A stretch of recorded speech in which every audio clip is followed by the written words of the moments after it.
There's a silent enemy inside you, one far more destructive to your confidence than any bad posture or nervous habit. It's the insidious habit of overthinking. This is the constant replay of past failures, the endless simulation of future worst-case scenarios, and that brutal inner critic that paralyzes you right when you need to act. This mental trap is a prison, keeping you small, hesitant, and constantly late to your own life. Think about how many powerful, decisive moments you've missed because you were stuck in analysis paralysis. You had the right words, the strong posture, and the clear intention, but your mind convinced you to wait, to check again, to hesitate, and just like that, the opportunity vanished. The moment you enter the spiral of overthinking, you lose the ability to project authentic presence. Your energy gets trapped internally, simulating 1,000 problems that don't even exist. You appear guarded, slow to react, and your overactive mind betrays the very authority you're trying to build. The core difference between someone consumed by doubt and an individual who commands attention isn't intelligence. It's mastery over the mind's tempo. The confident person lives in the moment of action. The overthinker is perpetually stuck in the moment of prediction. Today, we're going to reveal 7 powerful immediate strategies to stop overthinking. Silence that inner critic and force your mind to embrace the present. Mastery over your external body begins with mastery over your internal state. So let's start with the simplest, most brutal technique for breaking that mental analysis loop instantly. The first strategy is the 5-minute rule. This is the simplest, most brutal technique to break the analysis loop. It operates on a single principle.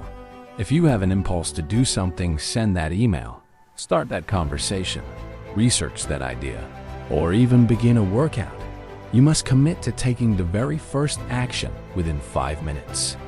If you let that idea sit for more than 300 seconds, the inertia of doubt, the inner critic, and the tendency to overthink will inevitably seize control and convince you not to act. The 5-minute rule bypasses the rational, fearful part of your brain that needs guarantees. It forces you to operate on pure, immediate momentum. The key here is not to commit to finishing the task, but merely to starting it. If the task is large, identify the absolute first micro step, like writing the subject line, opening the document, or just standing up to get your shoes, and do that first step within 5 minutes. This strategy works because action creates clarity, whereas thought only creates confusion. The moment you move, the mental fog begins to lift. The goal is to shift from being an observer to a participant before your inner saboteur can even load its objections. Use this rule to turn your fleeting ideas into unstoppable momentum. Now for our second strategy, externalizing the noise. This is all about creating psychological distance between your identity and your anxious thoughts. Most overthinkers believe, I am an anxious person. This is incorrect. You are a person experiencing an anxious thought. The technique is to mentally step back and label the thought as an external event. So, instead of thinking, I'm going to fail this, you simply observe the thought and say to yourself, there's that fear of failure thought again.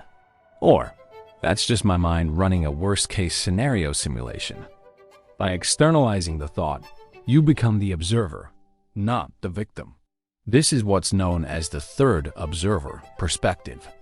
It stops the thought from automatically becoming a mandate for anxiety. The thoughts might still be there, but they no longer define you or control your actions. This is absolutely crucial for maintaining authority. You must understand that thoughts are not facts. They are merely temporary pieces of data, and you are the one who decides whether to assign them any value. Separate the thought from the thinker, and you instantly regain control over your mental state, allowing your presence to remain calm and decisive, regardless of the internal noise. Let's dive into our third strategy, the decision deadline. This one is a game changer because it directly attacks the crippling habit of trying to find the perfect solution for everything.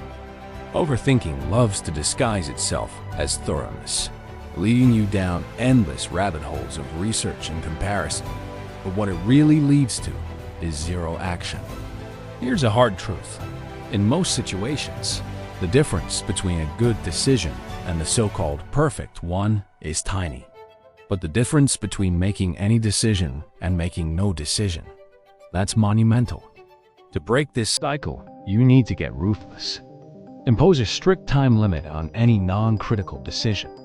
I'm talking 90 seconds to pick a restaurant for dinner, 5 minutes to choose which item to buy online, 10 minutes to sketch out the first draft of an email. The moment that timer goes off, you commit. You pull the trigger on whatever option you have in front of you, even if it feels a little incomplete or not quite perfect.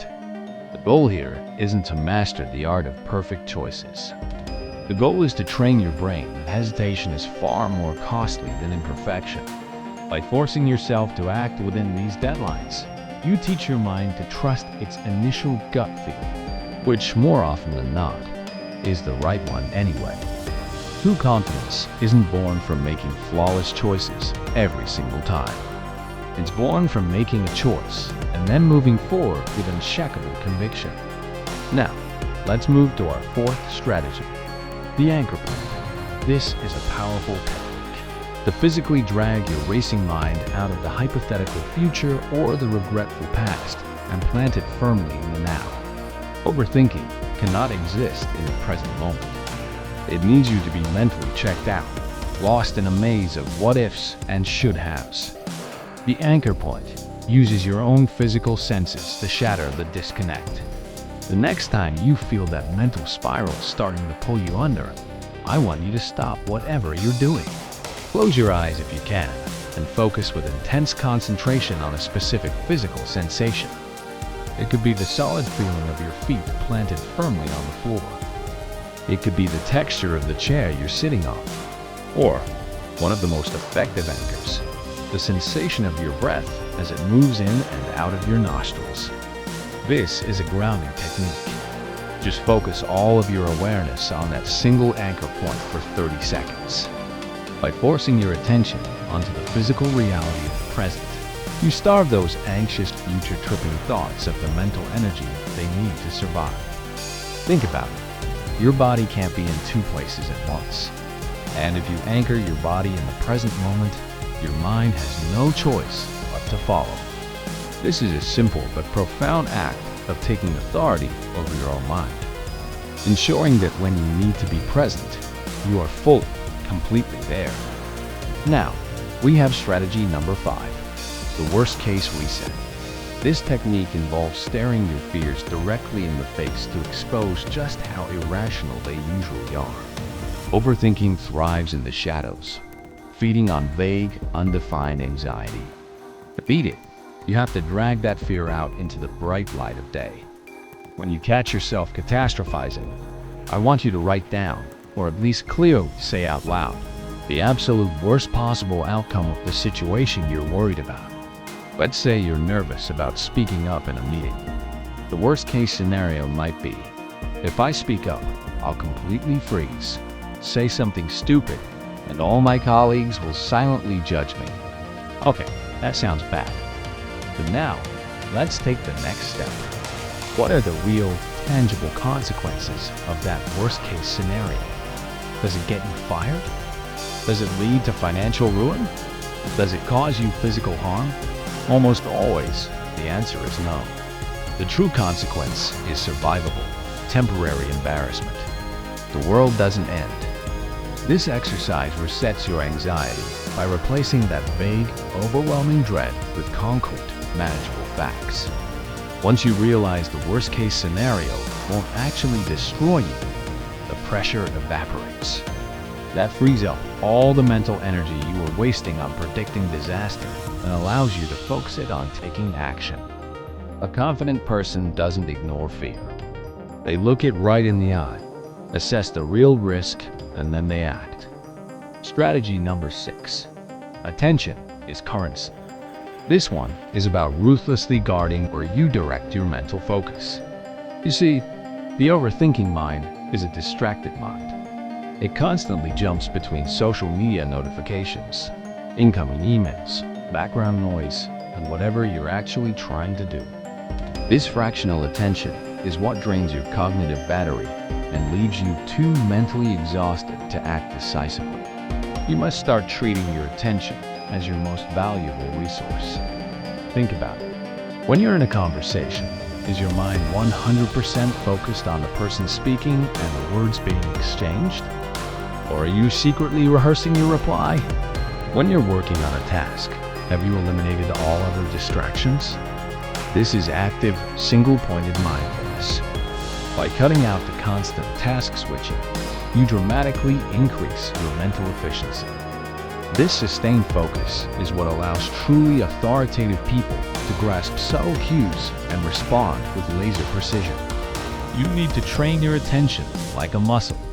When your mind wanders to some irrelevant worry, gently but firmly pull it back to the sight, sound, or feeling of the current moment.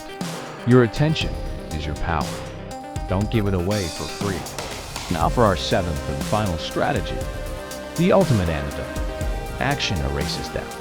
While all the previous strategies help you manage your mind, this one is the cure. Doubt and overthinking are static states. They can only exist in the absence of forward momentum. The moment you move, the moment you are physically engaged in the act of building, creating, or speaking, your brain shifts its resources away from prediction and fear and redirects them to execution and problem solving. This is exactly why exercise is such a powerful antidote to anxiety. The simple, deliberate act of doing, even if you do it imperfectly, shuts down that critical, overcalculating part of your mind that generates doubt. If you're stuck in a cycle of worry, the answer is rarely more thinking. It is always more doing. The authoritative individual understands that imperfect action is infinitely superior to perfect planning. Embrace the mindset of experimentation. You're just collecting data. Every action, whether it succeeds or fails, moves you closer to your goal. Remember this, the habit of action is the habit of confidence. So there you have it. You now have the 7 essential strategies to stop overthinking and master the command center of your presence. From the instant momentum of the 5-minute rule to the intellectual liberation of the worst-case reset, you possess the tools to completely transform your internal landscape. When your mind is clear, focused, and present, your body naturally adopts that confident posture, that steady gaze, and that controlled rhythm we discussed in our earlier videos. A confident mind is one that is anchored in the present, ready to act, and completely unafraid of imperfection. You cannot project external authority if you are constantly fighting an internal battle. Your body language is simply the amplifier of your mental state. If your mind is calm, your presence will be magnetic. If your mind is chaotic, your body will betray you every single time.